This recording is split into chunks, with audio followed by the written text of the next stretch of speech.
Oke, sebelum saya ke Bang Adi, saya sedikit dulu ke Kang Aceh ya, Bang Adi, untuk nanti melempar materi ke Bang Adi. Oke, Kang Aceh, kemarin kan KIB sudah dibentuk ya. Kita tahu bahwa kalau berdasarkan komposisi kursi, perolehan kursi di DPR tahun 2019, Golkar ini suaranya paling besar dibandingkan dua partai politik lainnya, PAN dan juga P3. Artinya saham politiknya paling besar nih, Kang Aceh. Nah, apakah sejauh ini karakteristik dari figur yang akan diusung oleh KIB ini seperti apa sih, Kang Aceh? Apakah memang sudah betul solid KIB ini akan mengusung Pak Erlangga Hartarto sesuai dengan keputusan Golkar beberapa waktu yang lalu, atau memungkinkan untuk mengusung kader lain di luar partai politik, Kang Aceh?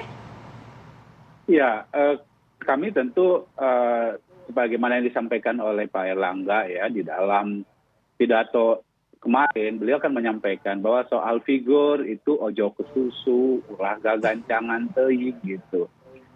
Walaupun memang Partai Golkar sendiri memiliki keinginan yang kuat agar Pak Erlangga menjadi calon presiden. Tetapi basis yang dibangun di dalam KIB ini adalah kesetaraan dan kolektif kolegial. Kami akan membahas bersama-sama dengan ketua umum partai lain terkait dengan figur di dalam konteks capres maupun cawapres. Nah, tetapi tentu proses pembahasannya tersebut itu didasarkan pada kondisi objektif. Kita menentukan terlebih dahulu programnya seperti apa, arahnya seperti apa, lalu kira-kira figur yang tepat di tengah situasi pemulihan ekonomi seperti sekarang ini, kira-kira figur yang tepat itu siapa. Nah, ini semua tentu harus didasarkan pada sebuah kerangka berpikir di mana koalisi ini harus dibangun berdasarkan ide, gagasan, lalu bicara tentang orang gitu. Karena oke, artinya sampai sejauh ini KIB belum memutuskan siapa kemudian figur yang akan diusung oleh KIB ini ya, Kang Aceh ya? Itu dulu yang harus dipastikan, Kang Aceh. Itu menjelang kesimpulan akhir gitu ya. Jadi kalau baca buku, kalau Pak Adi baca buku kan nggak langsung kesimpulan tuh Pak Adi itu. Pasti beliau baca dulu bab 1, bab pendahuluan, bab pembahasan gitu. Nah, menjelang akhir baru siapa yang bisa menjalankan kebijakan dan program yang telah disusun bersama itu gitu. Kira-kira begitu Pak Mas Bayu, Mbak Gina. Oke, saya ke Bang Adi langsung nih. Bang Adi, kalau tadi pakai analoginya Kang Aceh, buku politik Indonesia nih 2024 gitu, ini udah baru di depan, tengah, atau mungkin sudah mepet-mepet ke belakang, Bang? Ya, kalau pakai perspektifnya Golkar, tentu saja ini baru bab pertama dan kedua. Atau kalau kita ibaratkan main bola, ini orang bergerak tanpa bola. Jadi yang koordinasi itu lini serang, lini gelandang, tapi masih belum berpikir siapa kira-kira harus cetak gol. Ya, nah, ini sepertinya yang dilakukan oleh KIB ini. Itu yang paling kalau KAJ penting. kan bab 1, bab 2 dan seterusnya lah. Saya lebih tertarik untuk menganalogikan bola. Karena masih belum finish kira-kira apakah Karim Benzema atau Vinicius yang mau bikin gol nih. Kan begitu ceritanya. Kemarin di Championship Vinicius ya. Tapi ingat, karena di situ ada variabel Golkar, di mana hasil Munas mengamanatkan Pak Erlangga harus jadi capres, maka tentu yang menjadi variabel penting yang masuk nominasi dalam pencapresan itu adalah Pak Erlangga. Suka tidak suka, sekalipun misalnya KIB masih belum menentukan siapa soal desain komposisi capres dan cawapres.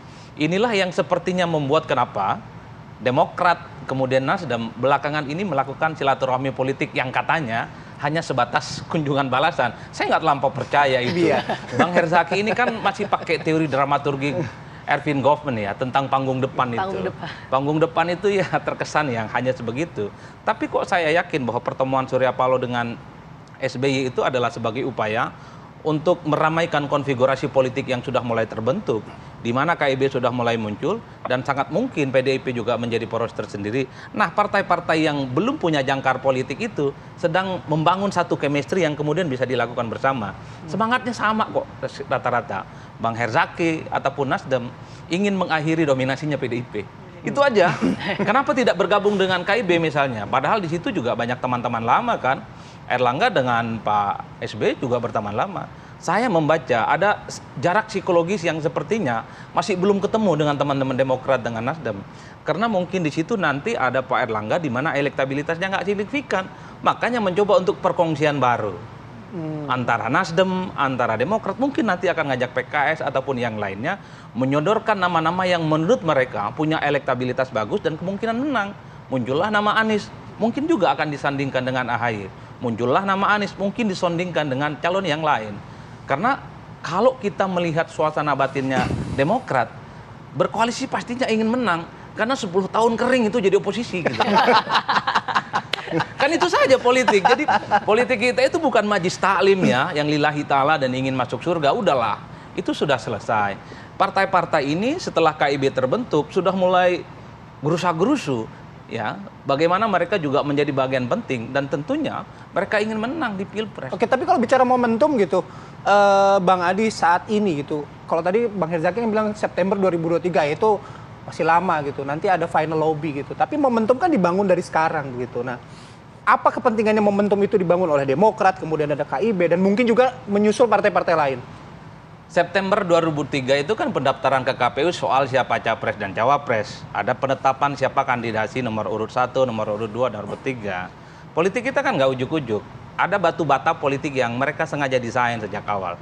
Tentang pecocokan, tentang portofolio politik, tentang siapa capres dan cawapres, melihat hasil survei, siapa yang diusung oleh partai, tapi elektabilitasnya nggak signifikan, siapa soal yang elektabilitasnya bagus tapi nggak punya partai.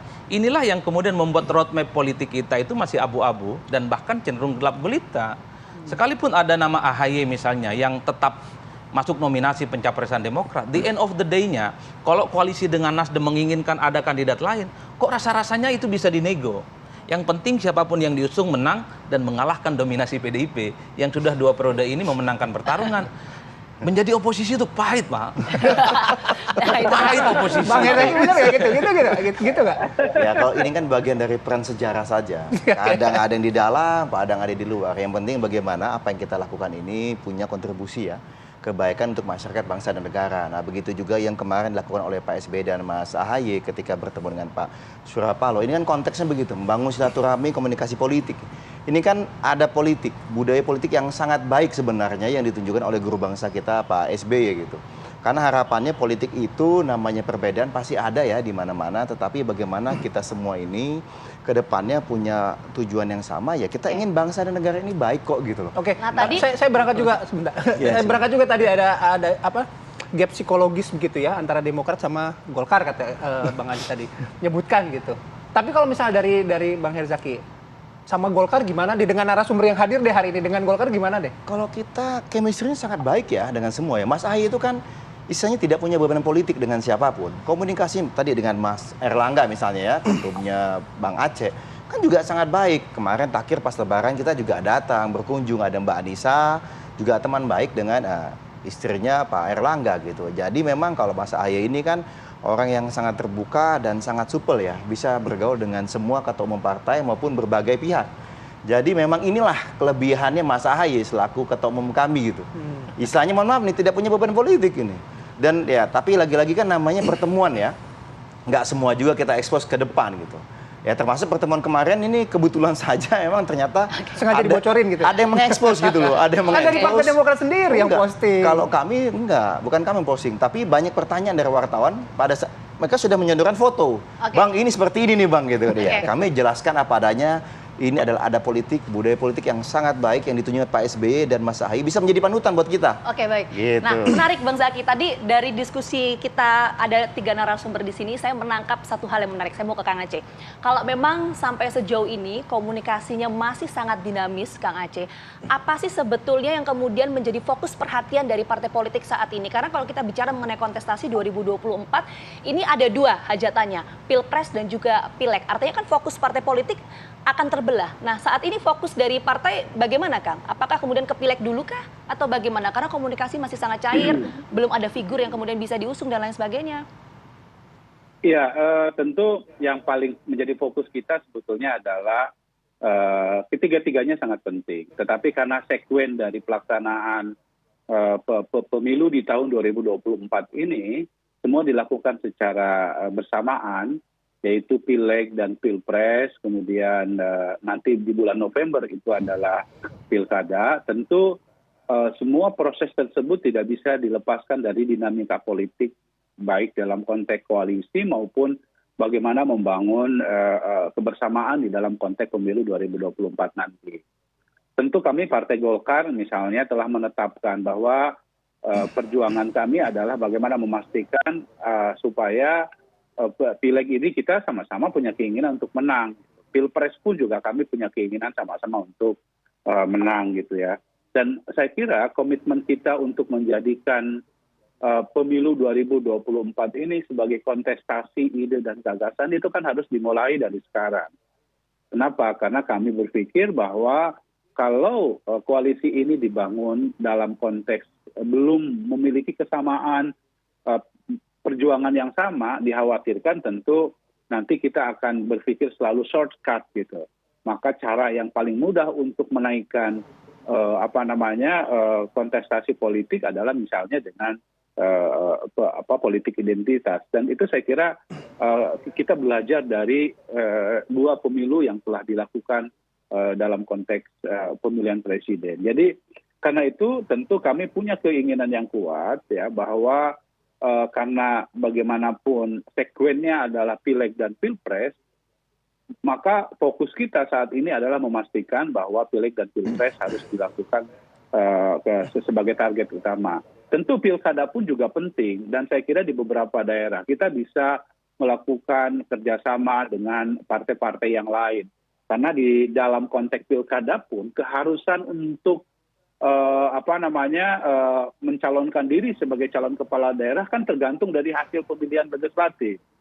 Kalau pemilihan legislatifnya misalnya seperti kami dalam koalisi KIB ada Golkar, ada PAN dan ada P3, misalnya mencapai target dari lebih dari 20% di dalam konteks pileg 2024 nanti, ini pasti akan memudahkan bagi kami untuk mengusung tiket pilkada tanpa misalnya berkoalisi dengan partai yang lain.